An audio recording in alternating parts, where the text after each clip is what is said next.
Yeah, we're with Chef Matt Jennings from Farmstead, and he's got a melody of colors here in the kitchen this morning. I see some corn and some tomatoes and such, and also, what are you doing over here? We're going to be making a little ricotta today. Okay. Have you made cheese before? Have I made cheese before? Yeah. Well, Matt, I could have said something there. Intentionally is what I mean. Like cutting the cheese or like making the cheese? No, actually making it.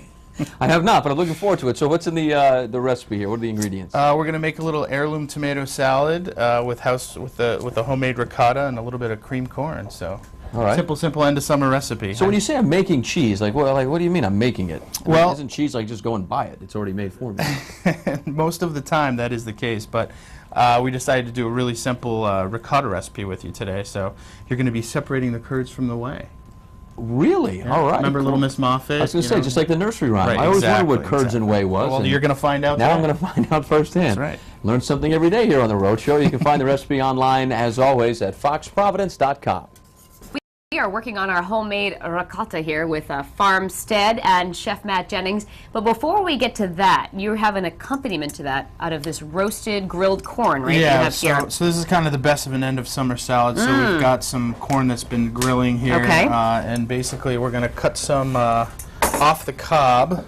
Okay. And how long did you do that? A couple minutes? Just the corn, yeah. Literally it just takes the dab of olive oil on the grill. It just takes no more than a couple minutes to mark it up and cook it through. So we just kind of want it nice and tender. for this recipe, any idea how many ears of corn you would use to get this together? I mean, you could do this whole recipe with one, Oh, really. okay. So I mean, it's pretty straightforward. All right. So once you've got it off of the ear, let's get that over here. what are we adding to it? So then we've got the grilled corn. We're going to put that right in the Our food little processor. food processor here, and then we're just going to add to it a little bit of sour cream. We like to help make our puree here. It's basically beautiful little corn puree. Okay. Touch of heavy cream. Okay. You can use milk too. All right. If you want to But lightly lighten it up a little bit. You Okay. can use some vegetable stock too if you like. Okay. Cracked pepper.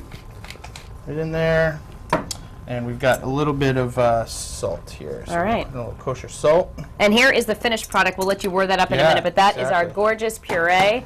And now we're going to get to our gorgeous homemade ricotta in just a minute. We'll let you grind that up, and we'll be back in just a second. Do you hear the whisk? Do you hear it? Sounds of progress. That's what that is.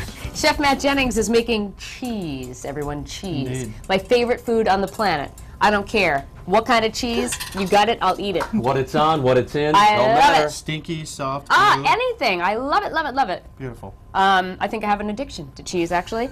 And also, I wanted to show this off. I mean, look at this tomato. This is like a 5-pound weight. So we're making salad with these wonderful, you have green tomatoes, a couple of different kinds, all right? beautiful striped Romans, Awesome. Rose de Baron, all different varieties, yeah. All right, so we've got what going on the stove now? So we've got pasteurized milk here that we've brought up to just under boiling. You just want to see it steaming, basically. Okay. And technically about 185 degrees, which It we're is. right there. All right, good. And so we're going to bring that up to that temperature, and then we're going to add a little bit of acid in order to get the curds to separate from the whey and to acidify the milk. Acid. What do we use for that? Well, you can use all sorts of different things. You can use buttermilk, right? You can use lemon juice.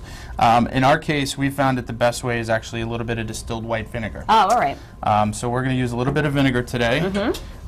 So we've got our milk here. We're just going to add in some of that vinegar. Feels like a science project. I know, doesn't it? it? I feel like I'm in chemistry class Like, again. where's the Bunsen The burner? beakers and the Bunsen burners. Right? And basically what's happening is that we're It's already doing acidifying. it. Yeah. Yeah. So we're going to separate all those curds from the whey. It's like the nursery rhyme. I remember. Remember Miss that? Muffet said it or Remember that? Tuffet. Miss Muffet did a thing? I've always wanted to try curd and whey separately. Yep. Separate from So- just cheese. Right. Right. Cheese is made from the curd or the whey or both? Cheese is made from both. Technically, there's different types, you know, but really what we're talking about in this case is cheese made from the curd. You know, and the whey will separate out. But you can save the whey to do all sorts of different fun things. All right, so once that separates, So once what that do we separates, then basically we've got a little bit of a straining mechanism here. At home you can use a colander, but Yeah. cheesecloth is pretty What's important. this here? You got Yeah. a bucket with cloth on it. Yeah, I know, right? So this is cheesecloth, and it just makes it really simple for us to drain. I feel like it's like Little all House on these the Prairie. curds. I know, right? Well, it's Yeah. a little bit of Susie Homemaker, Yeah. but you know, it's fun. So we've got all the curds separating, and then once they're nice and separated, we're basically just going to ladle that. Yeah. Do it so we don't spill it everywhere. right into the bucket, right? And we're just straining out all the beautiful whey from the curds. And you can see the curds are just collecting right on top, right? This is so cool.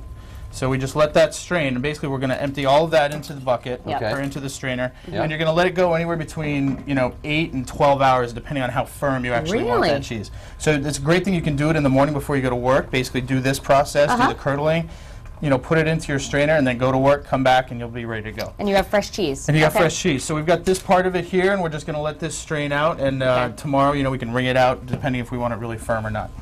All right, so So you've we got have the some that we finish. made, Look yeah. at that. So this is basically what we went. How many ended up hours with. was that?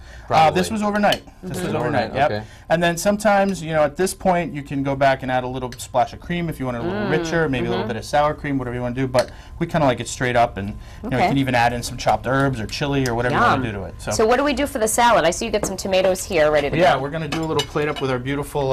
Here, I'll trade you. You wanna? Oh, yes. Sorry. I'll take that. And Take I'll your whey. And I'll take that. and your Take curds. the whey away. Put that here. Yep, Oh my and I'll gosh. take this big plate. We're gonna plate together. I know it's a little cumbersome. I'm sorry. There we go. That's okay. So we've got all these beautiful tomatoes that we got from Arcadian Fields Farm, which is down in southern Rhode Island. Gorgeous, gorgeous stuff. Beautiful All tomatoes. different heirloom varieties.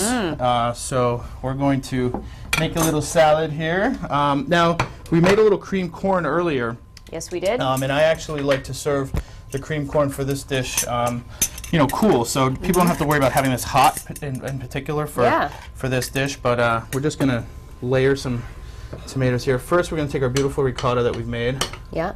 Go heavy on that. You like it? Danielle. Oh, all right. absolutely.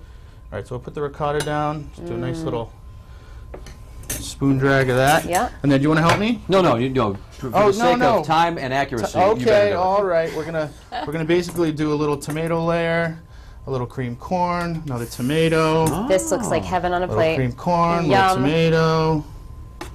You make a little cream rainbow. corn, right? Look at We can that. just do it. See that? All different beautiful tomatoes. Really celebrates kind of that end of summer. We've got a little tomato vinaigrette that we've used at home. You can use, little red wine vinegar. Just give it a little zhuzh like that. Beauty, beauty. And lastly, Yeah, we've got some herbs. And lastly, you're getting ready to eat already. Oh, Look yeah, at this. she I'm wants trying it. to, I'm like, and lastly, I'm the trying to fork. make it all cute, and you're ready to just go for it. There you go. That's fine. Okay. All right. Well, we'll let Herbs. we'll finish you making that cute, and then Danielle will consume it. That's And fine. That's what it's meant for, right? Awesome. Thanks Chef so much Matt. to Matt This is a Jennings great little lesson in from cheese Farmstead. making. Right? Yeah, there it is. Yeah. Right there. Okay, Take a ready look to at eat? that. Here we go. Let's eat. Here's the before and after. All Got right. it Thanks, there, Matt, okay? for coming in. You can You find got the it. recipe and the ingredients online as always. All right. A beautiful dish here on foxprovidence.com.